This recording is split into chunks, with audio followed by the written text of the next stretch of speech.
Report हमारे पास है Bangladesh air force से। कहा जा रहा है कि बांग्लादेश एयरफोर्स एक अटैक हेलीकॉप्टर लेने वाला है। इससे पहले बांग्लादेश ने बायरेक्टर TB2 नामी ड्रोन भी लिया था तुर्की से। आज फिर बांग्लादेश एक अटैक हेलीकॉप्टर को ऑर्डर करने वाला है। चलिए आपके साथ रिपोर्ट शेयर करते हैं और आपको बताते हैं कि बांग्लादेश एयरफोर्स कौन सा ये फाइटर ड्रोन लेने वाला है। এটি ইতালি থেকে ক্রয় করা বাংলাদেশ বিমান বাহিনীর সেলেক্স ফ্যালকো ইভো ড্রোন সিস্টেম। আধুনিক এই ড্রোন সিস্টেম 2022 সালে বিমান বাহিনীর বহরে যুক্ত হয়েছে। বাংলাদেশ বিমান বাহিনী ইতালি থেকে ক্রয় করা সেলেক্স ফ্যালকো ইভো এর দুটি লেটেস্ট ভার্সনই ক্রয় করেছে। দুটি ভার্সনের একটি ISR ভার্সন যেখানে SAR বসানো আছে। একই সাথে এই ড্রোনগুলো ম্যারিটাইম সার্ভেইল্যান্স এবং হাই অ্যালটিটিউড রিকনেন্সের কাজে ব্যবহার করা হয়। এটি উচ্চতায় সর্বোচ্চ 6500 মিটার উঁচুতে এবং অপারেশনাল রেঞ্জ 200 কিলোমিটার পর্যন্ত। এটিতে উচ্চ প্রযুক্তির ব্যবহার করা হয়েছে। অত্যাধুনিক ক্যামেরা, নাইট ভিশন ক্যাপাবিলিটি থাকায় দিনে এবং রাতে সমানভাবে নজরদারি করা সম্ভব। বাংলাদেশ সেনা ও বিমান বাহিনীর জাতিসংঘের শান্তিরক্ষা মিশনেও এই ড্রোনগুলো অপারেট করে থাকে।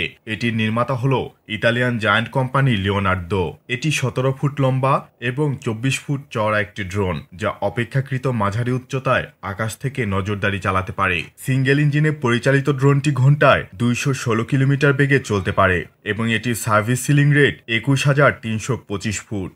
উন্নত মানের AES সিনথেটিক অ্যাপারচার রাডার সংবলিত এই ড্রোনটি Italy, Pakistan, Libya, Jordan, Bangladesh, Turkmenistan ও সৌদি আরবের সামরিক বাহিনী ব্যবহার করছে। এটি প্রায় 70 কেজি বোমা বহনে সক্ষম। যদিও বর্তমান ভার্সনগুলোতে কোনো যুদ্ধাস্ত্র সংযোজন করা হয়নি। এর আগে পাকিস্তান এই ড্রোনকে আর্ম ড্রোনে রূপান্তর করতে চেয়েছিল। জানামতে ইতালি তার অনুমতি দেয়নি, কিন্তু বাংলাদেশ সেটা করে ফেলেছে। বাংলাদেশ বিমান বাহিনীর সেলেক্স ফ্যালকো অ্যাস্ট্রো ড্রোনের হার্ড পয়েন্টে তুরস্কের নির্মিত সিরিট লেজার গাইডেড রকেট পড দেখা যাচ্ছে।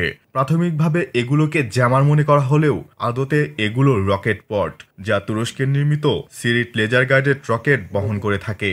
বাংলাদেশ বিমান বাহিনী অফিসিয়ালিভাবে নিশ্চিত করেছে সম্প্রতি সময় ডেলিভারি প্রাপ্ত ইতালির সেলেক্স ফ্যালকো অ্যাস্ট্রো ইউভিতে তুরস্কের নির্মিত সিরিট 70mm laser guided ground attack missile integrate করেছে। আমরা কি মূলত সার্ভেলেন্সের জন্য কিনছি নাকি সার্ভেলেন্স চাইলে পেলোড ক্যারি করা যায় এবং লাইট অ্যাটাক হিসেবে ইউজ করা যাবে। তুরস্কের বিখ্যাত রকেটসান কোম্পানির নির্মিত লাইটওয়েট গ্রাউন্ড অ্যাটাক মিসাইল হলো সিরিট। এটি মূলত লাইটওয়েট গ্রাউন্ড অ্যাটাক মিসাইল, যা ভূমিতে শত্রু স্থাপনা, আর্মড ভেহিকল, এন্টি পার্সোনেল রোলেও ব্যবহার করা যায়, যার সর্বোচ্চ অপারেশনাল রেঞ্জ 1.5 থেকে 8 kilometre. Warhead weight 3 KG initiative explosive. মিসাইলটির মোট ওজন 15 কেজি। এটির ইন্টিগ্রেশনের মাধ্যমে বাংলাদেশ বিমান বাহিনীর বহরে থাকা ফ্যালকো অ্যাস্ট্রোর ইউভিগুলোকে অ্যাটাক প্ল্যাটফর্মে রূপান্তরিত করতে সক্ষম হয়েছে, যা প্রশংসার দাবি রাখে। অর্থাৎ বাংলাদেশ বিমান বাহিনী তাদের বহরে থাকা ফ্যালকো ড্রোন দিয়ে সার্ভেইল্যান্স মিশনের পাশাপাশি অ্যাটাক মিশনও পরিচালনা করতে সক্ষম হবে। ওকে,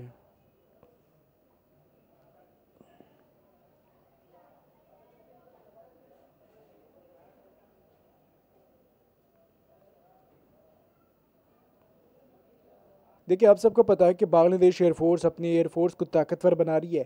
हमने कुछ अर्सा पहले आप लोगों के साथ रिपोर्ट शेयर की थी कि Bangladesh euro fighter typhoon fighter jet ले रहा है। फिर हमने आपके साथ रिपोर्ट शेयर किया कि बांग्लादेश जो है वो J-10C J-15 ले रहा है और बाकी फाइटर जेट।